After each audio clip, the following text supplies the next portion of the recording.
আসসালামু আলাইকুম রহমতুল্লাহ।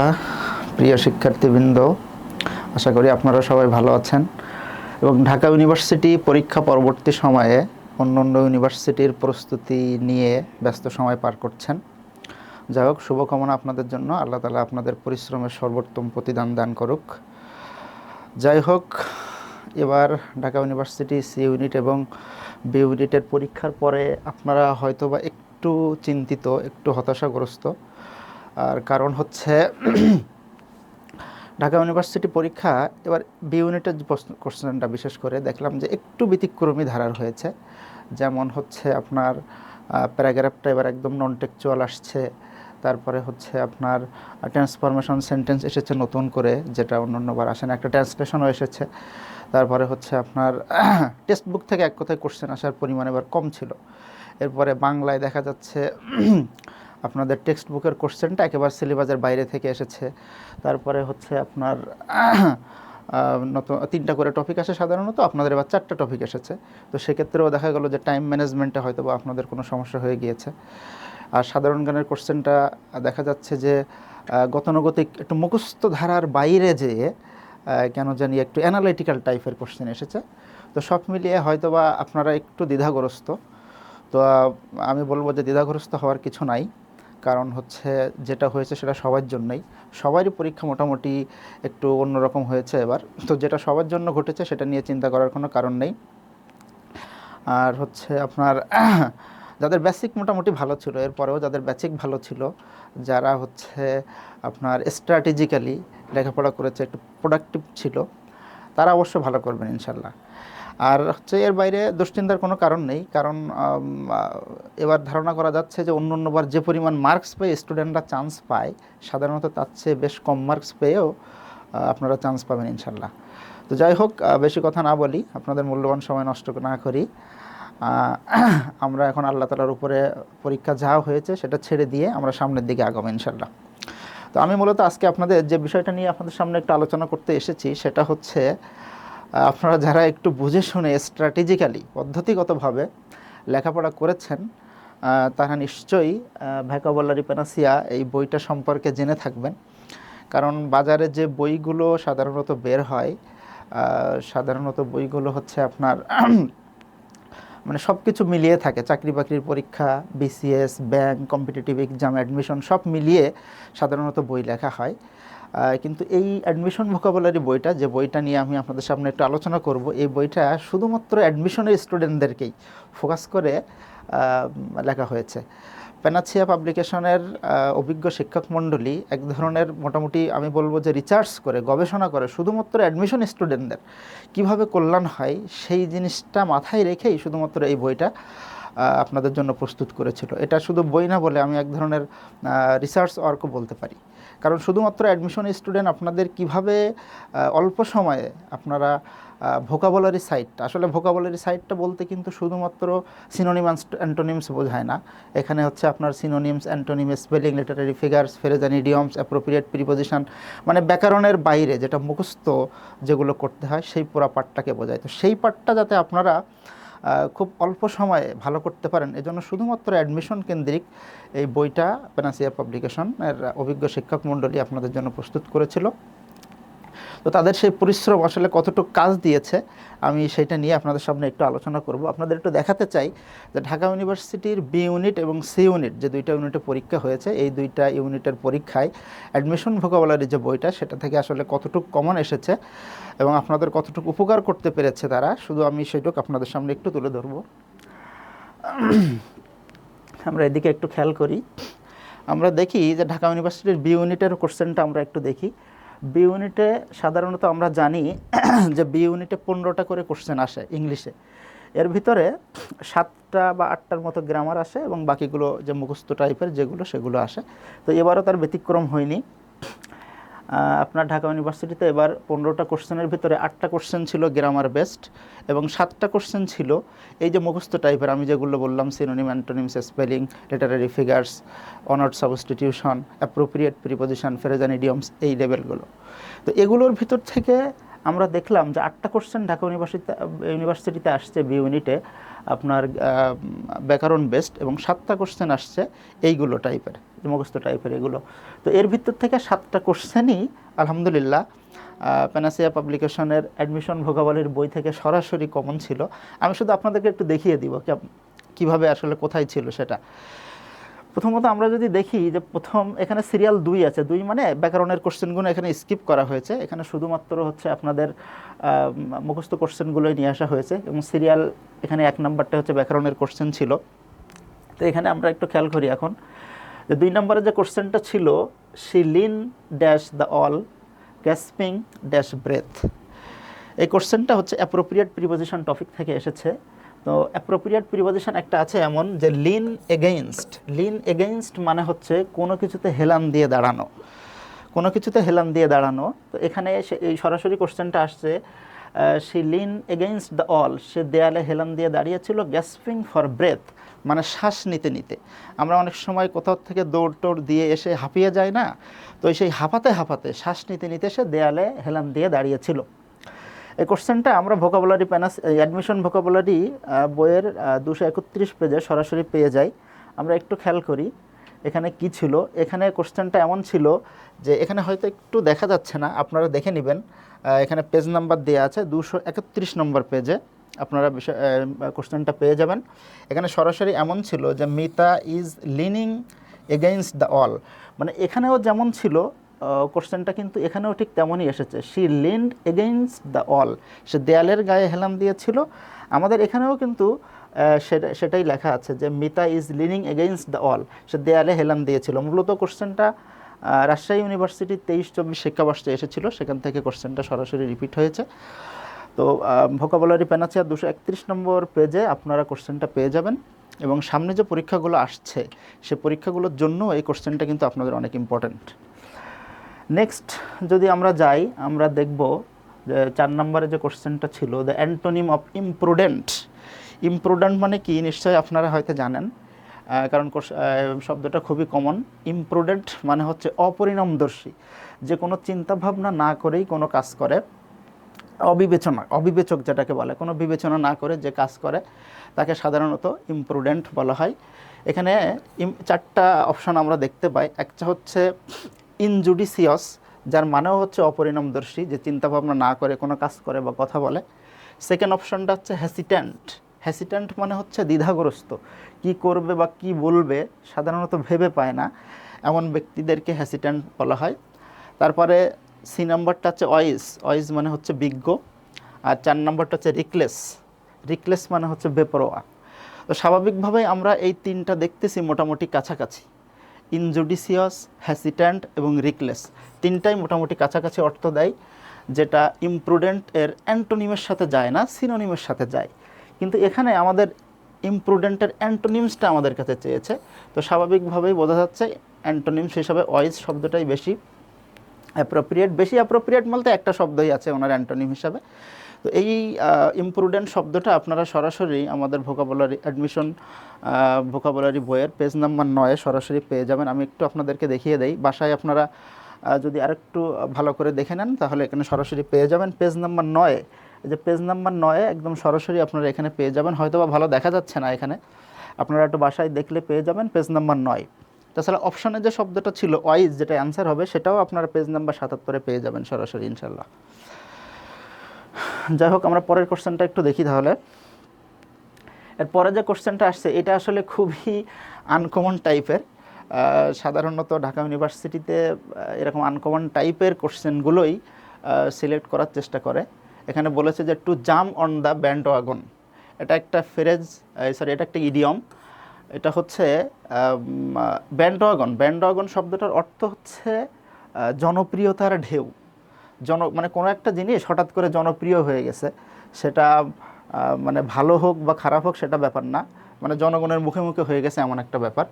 তো টু জাম্প অন দ্য ব্যান্ডওয়াগন তার মানে ওই জনপ্রিয়তায় লাভ দেয়া, তার মানে জনপ্রিয় কোনো একটা জিনিস হলে সেটার দিকে সবাই ঝুঁকে পড়া। আমরা বিবেচনা করব না যে সেটা কারেক্ট না ভালো, সেটা ভালো না খারাপ, কোনো বিবেচনা না করে কোনো একটা জনপ্রিয় জিনিসে যোগদান করাকে বলে টু জাম্প অন দ্য ব্যান্ডওয়াগন। তো এখানে 4টা অপশান আছে, আমরা একটু খেয়াল করে দেখব। প্রথমটা হচ্ছে মিস অ্যান অপরচুনিটি, মানে কোনো সুযোগ, একটা সুযোগকে মিস করা। জয়েন সামথিং পপুলার, জনপ্রিয় কোনো কিছুতে যোগদান করা। Return to an earlier time, পূর্বের সময়ে ফিরে যাওয়া। বিকাম ফাইন্যান্সিয়ালি সলভেন্ট, অর্থনৈতিকভাবে স্বাবলম্বী হওয়া। তো খুবই স্বাভাবিক, সরাসরি আমরা দেখতে পাচ্ছি জয়েন সামথিং পপুলার, মানে কোনো জনপ্রিয় কোনো কিছুতে যোগদান করা, যেটা সরাসরি অর্থ দিচ্ছে। তো এটা আনকমন হলেও আলহামদুলিল্লাহ আমাদের অ্যাডমিশন ভোকাবুলারি বইয়ের এটা আনকমন ছিল না। আমাদের অভিজ্ঞ শিক্ষক মণ্ডলী বেশ রিসার্চ করেই শব্দটা বের করেছিল। এখানে আপনারা দেখতে পাবেন পেজ নাম্বার 191, আপনারা একটু মনে রাখবেন পেজ নাম্বার 191, এখানে হয়তো ভালো দেখা যাচ্ছে না। পেজ নাম্বার 191-তে আপনারা সরাসরি পেয়ে যাবেন what does the idiom jump on the bandwagon mean. এখানে 4টা অপশান আছে, 4টা অপশানের মধ্যে বি নাম্বার আছে join a popular activity or trend. তাছাড়া এখানে ব্যাখ্যা করে লিখে দেওয়াও আছে জাম্প অন দ্য ব্যান্ডওয়াগন, মানে হচ্ছে জনপ্রিয় বা চলমান কোনো কার্যকলাপ বা আন্দোলনকে সমর্থন করা।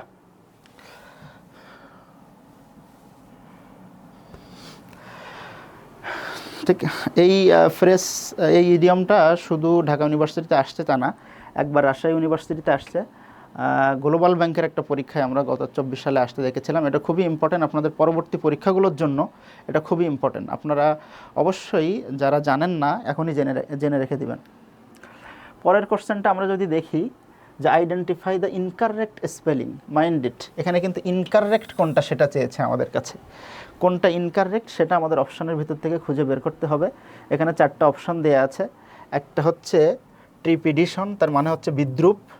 একটা হচ্ছে ইউবিকিউশস, তার মানে হচ্ছে সর্বব্যাপী, মানে সব জায়গায় বিরাজমান এমন। দেন আছে ইননোকিউয়াস মানে হচ্ছে নিষ্পাপ। এই 3টা অপশানে কোনো ভুল নেই, 3টা অপশানের স্পেলিংয়ে শুদ্ধ আছে। প্রথম নাম্বার যে অপশানটা আছে সেখানে বলা হয়েছে, এই অপশানটা মূলত এমন ছিল, সুপার STTIOUS, সুপারস্টিশিয়াস মানে হচ্ছে কুসংস্কার। এখানে আপনার এইটা উল্টায় দেয়া হয়েছে, PERটা REP লেখা হয়েছে এবং এসটা এখানে মিসিং আছে, সুপারস্টিশিয়াস, যার মানে হচ্ছে কুসংস্কার।